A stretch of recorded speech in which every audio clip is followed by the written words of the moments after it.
pessoal, vamos continuar a nossa aula sobre Lissanfíbia.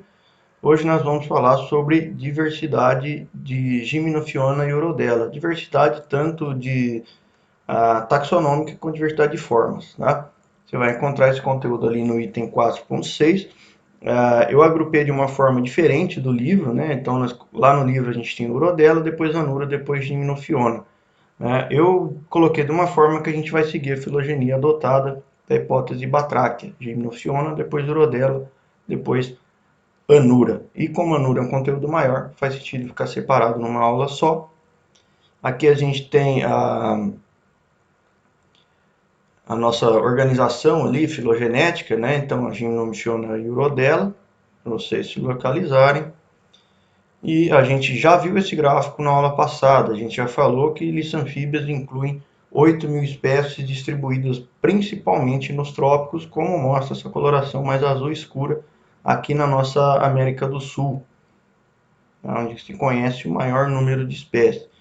Mais de 200 espécies dessas 8.000 pertencem à Gymnophiona, que é o grupo que a gente vai falar agora, dessa espéciezinha brasileira, que é desse grupo, né, usando como exemplo a Siphonopsis, que é brasileira.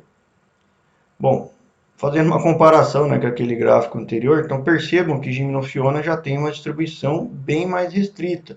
Eles não ocorrem na América do Norte, não ocorrem aqui na Antártida, boa parte da África, Oceania e por aí na Ásia, né, boa parte também.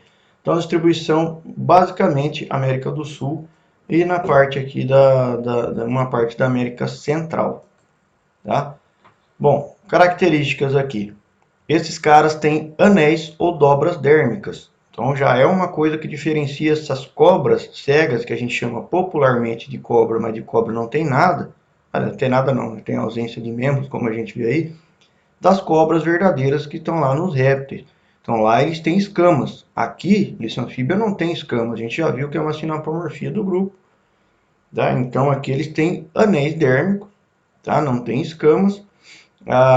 Eles são alongados, como a gente percebe, né? Por isso que a gente chama de cobras, e não tem patas, eles são ápodos. Outra coisa, os olhos são pequenos, geralmente cobertos por pele, como a gente vê aqui, ou podem até ser ausentes em alguns grupos. Tá? Voltando aqui, já a gente fala daquilo ali, exatamente por causa de um hábito desses caras que é chamado de fossorial. O animal que tem um hábito fossorial é aquele que vive cavando e vive boa parte da vida dele ali no subsolo. Não necessariamente em parte profunda, mas no subsolo. Uma topeira é fossorial, assim como esse cara é fossorial também. Tá? Então ele cava com essa cabeça robusta dele. A fecundação é interna, o que é interessante, que é diferente dos anuros, que a gente vai falar lá para frente. E aqui a gente vê o órgão copulatório, né? O pênis da Gymnophiona, ele vai introduzir na fêmea. Finalzinho aqui é a abertura cloacal desse cara, que é a cabeça, o corpo sem perna, e aqui é a cloaca deles com o pênis do macho, obviamente, né? Evertido. Tá? Bom, muitos são vivíparos, alguns são ovíparos, mas a maioria são vivíparos, diferente também dos outros grupos que a gente vai ver. Aqui a gente vê ó, filhotinhos recém-nascidos com a mãe que despendendo um certo cuidado, pelo menos inicial, com eles. E é legal essa imagem que a gente vê aqueles anéis dérmicos, ó, forma bem interessante, o olho coberto por peles. Aqui a gente consegue ver até a narina desses caras. E o crânio que é robusto pra caramba, né? Aqui a gente tem exemplo dos vivíparos. Então eles vivem, eles vão se enterram aqui, ó, com a cabeça eles se enterram e colocam os ovinhos dele ali em cima. O ovo não tem casca, porque quem vai ter ovo com casca é a minhota. Eles são carnívoros. Essa imagem aqui é bem interessante, né? Meio complicado de entender até aqui, por isso que eu coloquei essas legendas. Ó. Aqui a gente tem uma minhoca e aqui a gente tem um cinza mais claro, corpo da Cecília. E essa parte amarela aqui também. Então ele meio que deu um nó ali e tal, tal. Aqui a gente vê a cabeça, o olhinho dela aqui, e ela está comendo a minhoca. Certo? Aqui é uma imagem num terrário, né, gente? Num aquário de terra, aquário de terra é bom, né? Mas é uma imagem artificial, no ambiente natural, provavelmente esse cara não vai comer alguém que tem exatamente o tamanho dele, né? Não vai caber dentro dele. Tá? Aqui é uma situação forçada. Bom, a gente já sabe que eles têm dentes pedicelados, E uma coisa que eu comentei numa aula lá para trás, lá quando a gente falou dos eupistotegídeos, por exemplo, né, aqueles peixes, sarcopteris, aula de sarcopterídeo, a primeira dessa avaliação. Lá eu falei que as narinas deles terminavam no lábio superior. Aqui elas já terminam na cavidade, na orofaringe já. Então a gente tem aqui a coana, é a comunicação da narina externa com a narina interna, é a abertura do ducto nasal. Então esses caras conseguem jogar ar para dentro da boca, tá? Que é bastante interessante, que a gente também vai possuir. Tá? Aqui a gente tem um zoom dos dentes pedicelados, ó, que diferente, né? Então não é porque eles têm os dentes não são tecodontes como os nossos que eles não são eficientes. Só que eles não, geralmente não têm tamanho muito grande, mas eles podem ter, ó, dá uma olhada aqui, formas pontiagudas com algumas projeções, então ele se torna eficiente para prender. Ele não vai conseguir rasgar, dilacerar, mas ele vai prender uma presa e vai conseguir engolir ela. Certo? Então, de gimnofiona, para a gente conhecer o grupo, para a gente dar uma olhada nela. E guardem a história do crânio robusto, que eu não coloquei nenhuma imagem, mas eles usam o crânio para cavar, né? Passando então para Urodela ou caudata, a ordem Urodela corresponde a mais ou menos 9% das espécies, então mais ou menos 700 espécies dentre as 8.000 de liça-anfíbia, e são popularmente chamadas de salamandras. Vocês percebam aqui que eles têm o corpo pequeno, eles têm o corpo comprido, uma cauda bastante longa, urodela e caudata significa isso, a cauda característica, e os membros que podem se apresentar bem reduzidos, como a gente vê aqui. Esse carinha aqui, gente, eu não coloquei escala, mas ele é desse tamanho, é pequenininho. Eles já têm uma distribuição diferente, ocorrem aqui na América do Sul, mas a maior parte da concentração está na América do Norte. Tá? E também na Ásia, como a gente vê aqui, já é um pouquinho diferente. Bom, aqui a gente vê o corpo alongado e a presença de 4 pernas. As salamandras, elas são bastante usadas para tentar entender o padrão tetrápoda basal. Então, aqueles Acanthostega, Tulerpeton, Derdrepteron, que a gente falou nas aulas passadas, provavelmente ele tinha um plano corporal parecido com esse. Então, uma cabeça grande, próxima ao solo, mais ou menos no mesmo nível do esqueleto axial. A cauda não tão longa quanto a dos peixes, que eram ancestrais, mas bastante forte. E os membros, vocês percebam que os nossos membros, eles estão na frente do nosso corpo, certo? Se a gente colocar aqui, se a gente fosse quadrúpede, eu penso num cachorro, estão na frente. Desses caras e dos tetrápodas basais, os membros eram projetados para o lado, como a gente vê nessa imagem aqui, ó. Então eles se projetam para o lado e depois para baixo, tá? A gente pode ter uma ideia da carinha de um tetrápoda basal. Aqui a gente tem a postura. Eu sempre esqueço que eu coloco uma figurinha no próximo slide, mas está aqui, ó. Então a mesma coisa, corpo alongado, com a cauda longa e as patas aqui. Então essa é chamada de postura tetrápoda basal, tá? Que é mantida aqui, ou que é apresentada pelas salamandras. Muitas apresentam pernas reduzidas, dá uma olhada no tamanhozinho aqui. E também muitas apresentam uma coisa interessante, eu falei numa aula passada também sobre a pedomorfia. Os anfíbios têm a fase de girino e a fase adulta, né? Vai passar por uma metamorfose. E o interessante é que a linha lateral é característica dos jovens, mas ela é mantida nesse adulto, por exemplo. Isso a gente chama de pedomorfose. Organismo adulto que retém alguma característica do jovem. Nesse caso aqui foi a linha lateral, que a gente percebe aqui. Se vocês puxarem na memória, a linha lateral é uma característica lá surgida lá nos peixes, lá para trás, né, que serve para detecção de movimento na água. Tá? Aqui as espécies brasileiras, para a gente dar uma olhada. A Bolitoglossa amazônica, a calduela, que a gente vê aqui, a madeira, que a gente viu lá no começo, aqui outra foto, a paraensis, a tapajônica, então remetendo lá ao rio Tapajós, e lógico, aqui eu passei 5, né? Eu não me lembro, mas acho que no livro só tem 2. Então, há pouco tempo essas espécies foram descritas, foram descobertas. Todas na Amazônia. Eram 2 até pouco tempo atrás, agora já temos 5 espécies. Bom, sobre a diversidade, que é interessante, ó. Tem um grupo, uma família, na verdade, de urodela, que é bastante diversa. Grande parte se inclui nessa família chamada de Pletodôntida. Inclusive o gênero que a gente viu agora, Bolitoglossas brasileiras. É muito interessante que eles não têm pulmão nem aparato iliobranquial.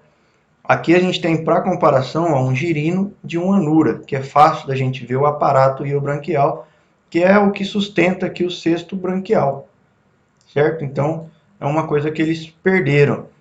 Se lá nos anura, que a gente falou na aula passada, a língua protrátil ela surgiu do músculo levator bulbe e do bombeamento bucofaringe, aqui foi a ausência desse aparato iliobranquial que levou à protração da língua. Vocês devem ter ouvido falar que as salamandras também conseguem jogar sua língua para frente. Só que aqui é um pouco diferente, aliás, é bastante diferente. Nós podemos falar que a língua protrátil de anura e de salamandra evoluíram de forma convergente, quer dizer, não tem relação evolutiva na evolução, apenas talvez uma coincidência aí da evolução, tá? Vamos entender uma coisa. Aqui a gente tem uma representação, só para corrigir uma coisa ali, né? Para corrigir não, para deixar uma coisa clara. Aqui a gente está escrito ausência do aparato branquial, e ali embaixo você vê parte do aparato branquial. Eu deixei ausência porque no livro está assim, mas na verdade não é uma ausência total. Na verdade, é a ausência de uma parte do aparato, que é a estrutura que segura ali o cesto branquial, é uma parte que possibilitou a ausência de surgimento de um grupo muscular que a gente vê aqui dentro, grupo esquelético, aliás, dentro da língua. E esse grupo, as partes dele são móveis. Então, quando esses músculos protratores que estão aqui atrás, eles agem, eles contraem, eles empurram a musculatura da língua, que tem osso dentro, para frente, certo? E aí gera lá na frente uma almofada toda gosmenta, cheia de mucosa, gelatinosa que gruda. E aí aqueles músculos retratores vão fazer com que aquela almofada faça isso aqui. E aí depois os músculos retratores que estão aqui embaixo, que são ligados lá atrás, a gente já vai ver no próximo slide, eles vão trazer a língua de volta. Então o protrator joga os ossos e a língua para frente, os retratores da ponta da língua, eles vão fazer com que aquela almofada faça isso aqui, e os retratores que estão aqui dentro vão puxar a língua de volta. Tá? Essa outra figurinha a gente vê bem. Ó. Então aqui a parte óssea, esquelética, em escuro aqui, em preto, né? E a língua relaxada e beleza. A parte posterior do esqueleto está aqui para dentro. Então vai lá até mais da metade do corpo. E o músculo retrator da língua é ligado lá atrás, ó, lá na cintura pélvica, que é bem interessante. Então, quando ele dispara essa língua, ela vai numa velocidade bastante grande, é projetada, forma aquela almofadinha, retraz e traz de volta, que é bastante interessante, certo? Isso aqui nos pletodontídeos, beleza? Então tá, a respiração deles é cutânea. Lembra, eles não têm pulmão, respiração é cutânea, tá? Então vamos lá. Bom, eu falei para vocês de pedomorfia, uma outra forma de falar de pedomorfia é falar de neotenia. São mais ou menos sinônimos. Os organismos neotênicos ou pedomorfos são aqueles em que o adulto retém características do jovem. Então, a larva de uma salamandra ela tem nadadeira, tal, tem linha lateral, tem brânquias. E aí o adulto vai perder as brânquias, vai desenvolver pulmões, vai perder nadadeira, vai desenvolver a cauda e tal. Alguns grupos, como a ambistoma, que a gente vê aqui, a ambistoma andersoni, ela mantém as brânquias, então as brânquias já não estão mais contidas ali dentro da câmara branquial, elas estão expostas, e mantém a nadadeira caudal, tá? E o interessante é que, vamos ver aqui um outro estágio. Então aqui, outro estágio não, a mesma espécie, ó, isso aqui é um adulto neotênico. É um adulto da espécie Ambistoma andersoni que mantém as características do jovem. Na mesma espécie, numa condição diferente, ambiental, esse cara pode se desenvolver completamente. Então é um adulto não neotênico. Então esse cara aqui tem as brânquias ausentes e aqui ele já tem a cauda bem desenvolvida, que é bastante interessante. Isso aqui vai depender das condições do meio. Ele pode atrasar a perda das características do jovem se o meio terrestre não for favorável, tá? Ou se o meio aquático for bastante favorável. Um cara bastante conhecido aí é a Ambistoma mexicano, que é chamado de axolote. Aqui a gente tem a larva com a nadadeira caudal, com os membros ainda ausentes, e aqui as brânquias, né, já no estágio larval bastante avançado. E aqui a gente vê o adulto neotênico, mantendo aqui as larvas, as brânquias expostas. Esse bichinho aqui é bastante procurado pelo pessoal que gosta de criar em aquário, e infelizmente é muito contrabandeado, muito mesmo, tá? Eu nem sei se no Brasil é permitido. Né? Olha né, quando esse bicho fica não neotênico, ele já não é mais tão atrativo, né? Isso é um problema grande. O pessoal às vezes monta errado o seu aquário, né? Pega para criar em casa, deixa o bicho tornar adulto, não quer mais saber, joga no rio, mata, joga no rio, joga na privada e por aí vai, né? É complicado. Bom, os urodela, ao contrário lá também tem fecundação externa, na verdade, só que eles usam um mecanismo diferente, eles usam um espermatóforo. Percebam que esse cara vai deixar aí, ó. Essa cápsulazinha ali tem espermatozoides dentro. Isso é chamado de espermatóforo. Ele não está boiando, apesar da imagem, está grudado ali. O macho deixa aquilo ali e a fêmea vai com a cloaca dela e vai capturar. Então eles não têm pênis, mas têm fecundação interna, como a gente vai ver aqui na sequência. Ó, dá uma olhada aqui. Coloquei as dois vídeos, porque este aqui não vai até o final. Mas aqui a gente tem dois pletodontídeos. É o macho aqui e a fêmea. E o macho está aqui, ó, a cloaca dele está aqui. Então eles têm uma corte. Pelo cheiro eles se reconhecem, eles tocam a região da boca. Né? E aí na hora mesmo da transferência, né, o macho vai ali, ó, vocês vão ver daqui a pouquinho vai surgir o espermatóforo desse cara aí. A fêmea só está esperando. O vídeo a gente não consegui nenhum vídeo que mostrasse a fêmea pegando mesmo esse espermatóforo. Mas olha o espermatóforo do macho ali, que interessante.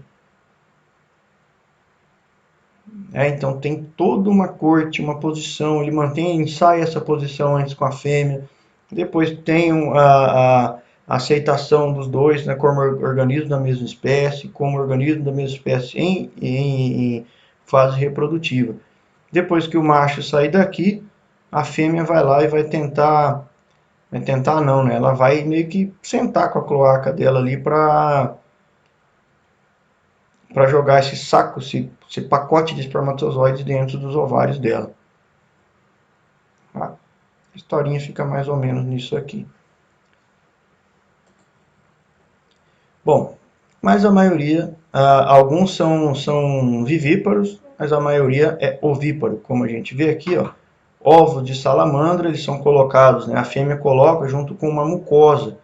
E eles ficam aqui boiando na água, vamos dizer assim. Vai ser esse vídeo aqui de a gente viu um ovíparo dessa salamandra de fogo, aí, uma espécie europeia, que ela vai gerar um indivíduozinho vivíparo. Né? Dá uma olhada que interessante, uma salamandrazinha ali nascendo.